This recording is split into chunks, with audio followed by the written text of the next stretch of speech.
So this morning, I want to talk to you guys about perfectionism. I have a saying that I picked up from somewhere, and it's a genius saying, which is perfectly imperfect.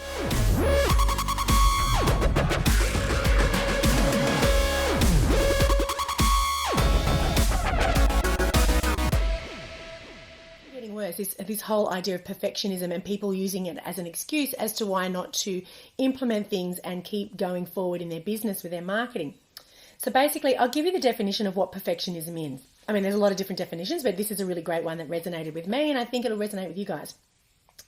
Perfectionism isn't just a desire to be the best. It means we set impossibly high standards for ourselves and possibly for others that we can never reach. It means we criticize ourselves relentlessly when we make mistakes and see them as fatal flaws rather than a natural part of the learning process.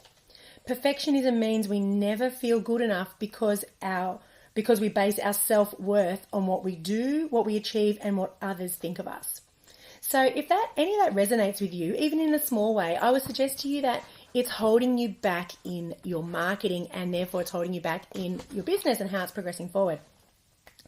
And the way this manifests itself so much with what I see with clients is that it stops them from moving forward and propelling their business forward because they're kind of crippled with this whole paralysis by analysis, where they overthink everything. They're too busy researching what everybody else is doing in their market and looking at what the competitors are doing and psychoanalyzing everything, when really they should be just really focusing on staying in your lane and what you're doing and what your sweet spot is, and just focusing on yourself.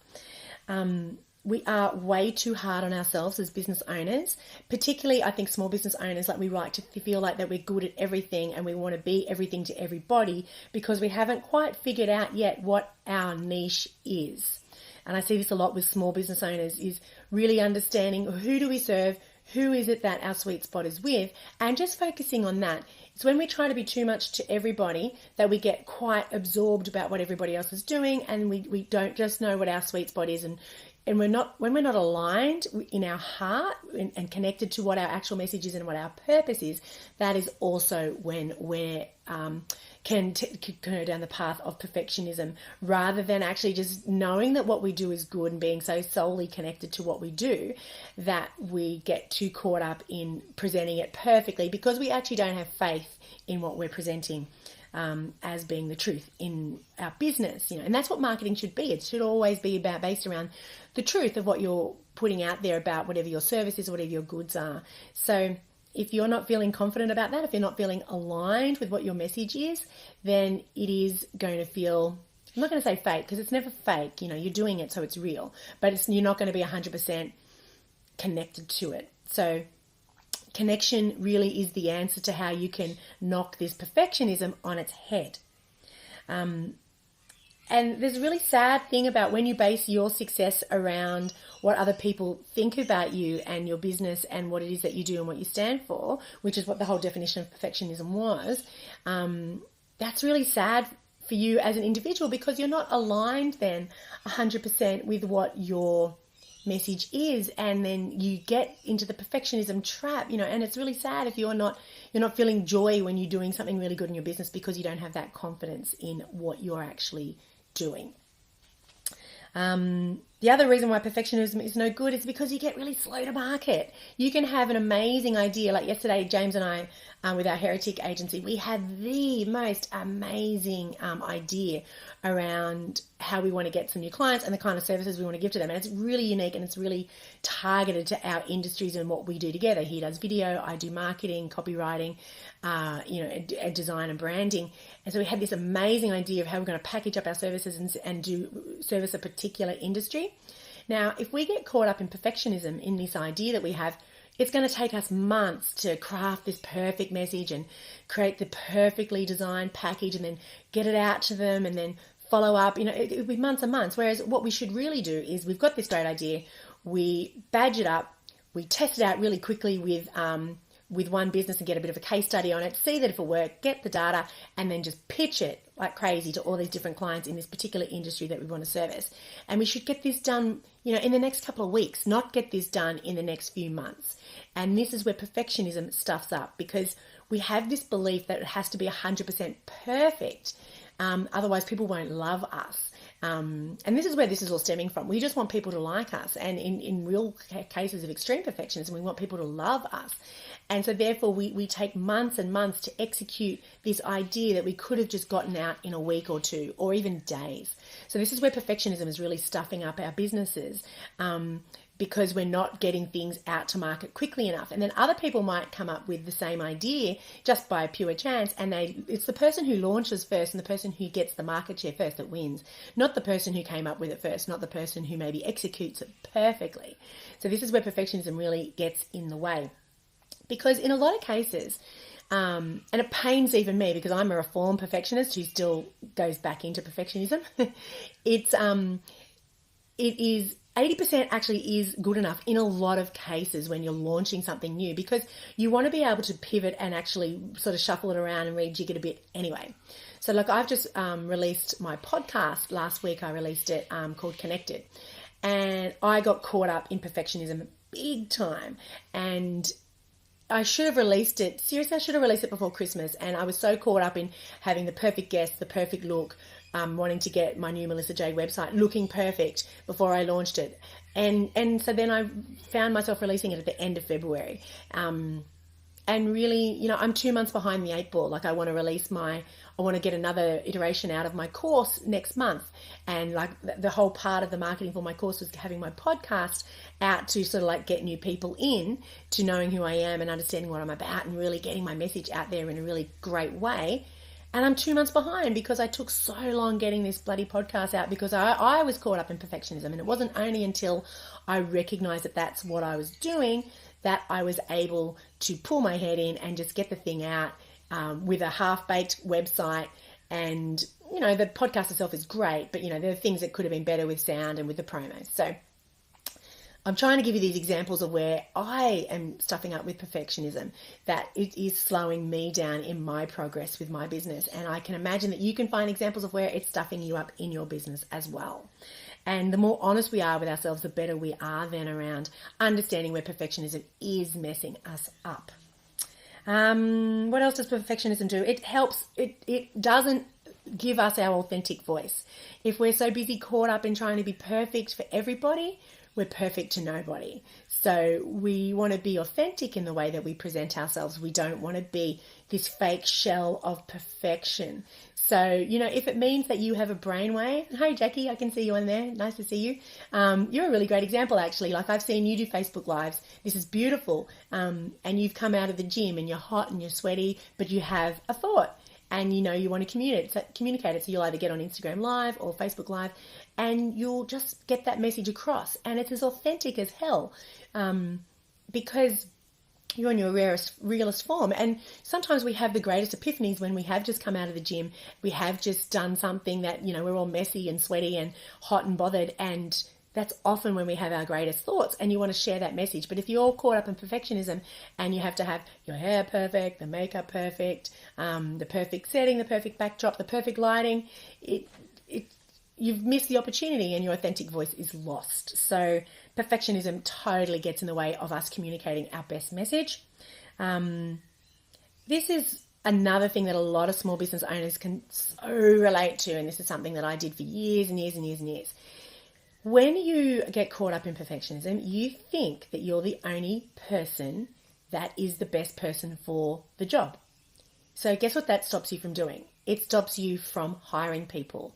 It stops you from using other people that can make you more efficient and productive in your business where you're just doing the things that you're really excellent at. And if you're a business owner, what you should be doing is spending 80% of your time on sales and marketing, particularly if you're earning less than $1 million in revenue. 80% of your time should be going in sales and marketing. But if you're a perfectionist and feel that nobody else can do the services of your business except you're spending 80% of your time on delivering the service, which is great if you just want to be a one-man band for the rest of your life. But if you actually want to have, a solid business, a solid brand, and you've got a lot more clients and you want to actually have something you can scale, you will never be able to get past that one-man, two-man, three-man tops size until you ditch perfectionism. I've said 80% is often good enough because what I also find with business owners, or entrepreneurs, we already have a very, very high opinion of ourselves and of what we do. And so our 80% is somebody else's 110%. So you've really got to analyze and understand, who am I doing this for? And this is when it really becomes good, when you understand who your target audience is. Well, who am I doing this for? And what is their 100%? Because quite frankly, that could be my 80%. So you could be doing that extra 20%, which takes you an extra 2 hours, 3 hours, 4 hours, 2 weeks, in my case, 2 months. and you've missed the opportunity when 80% was always good enough.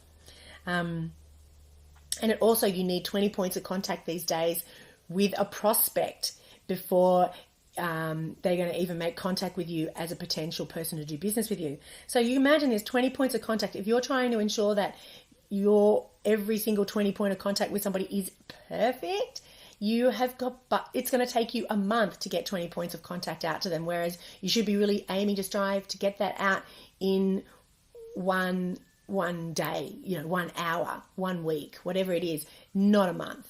So keep in mind that, 20 points of contact is what you need to get in front of people.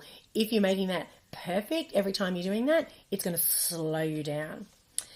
And probably my greatest thing that I really want to share with you about why you shouldn't be hung up on perfectionism, and this is the saddest thing, is that perfectionism is just a defense mechanism for you to feel like you're in control. And this could be in control because you're actually feeling a whole lot of anxiety around what you're doing. You might feel out of control in aspects of your life. And so perfectionism is a really wonderful way to slow down that feeling and to get on top of it and to micromanage and to be far more controlling over what you're doing. So all you're doing is slowing down the process of growing and getting your very valuable message out to your audience. So I think I want to end on I think I've illustrated a very clear reason why perfectionism is not good for your business, and it's really stunting your growth, and it is not helping you get your message out there to your audience. But I think that unless you're deeply connected to your message and you understand who your target audience is, I think perfectionism is often going to keep creeping back all the time, because we're going to keep allowing it to get in the way, because it slows us down and it makes us feel safe and it makes us feel like we're back in control of what we're doing.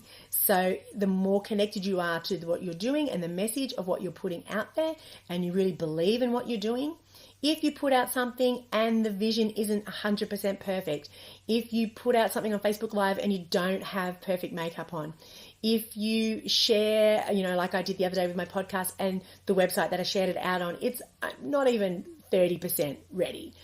It's okay, because the message is good. The guts of the content is good.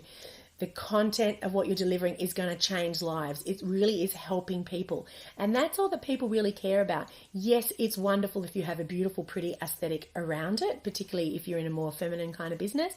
But if your content is really good, and if it really changes lives, and if it really makes a difference, and if it's impacting and it's getting people to go from here to here in their business, they don't give a shit if you're perfectly presented and the way that it's being delivered. As long as it's 80% there and the message is good and succinct, then go with it. Don't let perfection slow you down, because we see this happen all the time with clients or potential clients, is that they know that video is going to be a game changer in their business, but they're too scared to get in front of a video camera, so they don't do it. Or even worse still, we've had people where they'll create video, they'll get us to come in and they'll create video, and then they'll slow down the process because they don't look like how they look. They'll actually pay to get us to reshoot it because they felt that they didn't look good enough, or there was some aspect of their business that wasn't presented well enough. And all we can do is impart to them, is going, we're the producer, we're the camera person. It is good enough. It really is. We would never have let it go ahead if you didn't. If we thought it wasn't good enough, we're being impartial. You're too close to the project. You're too emotionally wrapped up in this, and you're also too concerned about people loving you, and you're misunderstanding that what you actually have is good enough. So I hope that my message has come through to you guys loud and clear. We are all guilty of perfectionism at different times of our lives. It is holding us back. It's stopping us from scaling. But it's also stopping us from loving ourselves, which is really sad. That's the saddest thing of all, because we are all wonderful beings. We've created our businesses for a reason. It's a form of expression. It's a form of getting our way out there, but we're also helping people in the most amazing ways. and we are letting our fear of not being loved, we're letting our fear of being judged, and we are over controlling ourselves through the myth of perfection, and it's stopping us from getting our message to a bigger audience. So if you have any questions, I can see some of you on board, please ask them in the question box. Otherwise, I'm going to let you go, and this will be here up live. If this resonates with you, please tag somebody who you think is actually stunted with perfectionism, because even if it's not yourself, I bet you could rattle off 5 business owners that you know who are really stunting themselves subconsciously through this myth of perfectionism. So I can see there's no questions, so hope you guys have a great week. Thank you for, this isn't perfect the way I've been doing this, going from Facebook Live through to the Insta Live. I don't even know how to turn off my Insta Live, so that's going to be pretty hilarious when I try to do that. But have a great week. Try to identify times when you are being perfect in your world and stop it. Just 80% is good enough. Get your message out there. Just let the emotions and let the content speak for itself, and stop trying to make people love you, because the more authentic and real you are and the less perfect you are, the more they will love you. Have a great week, and I'll see you next week, 9 a.m. on Monday mornings for my marketing blast. Catch you later. Have a good week.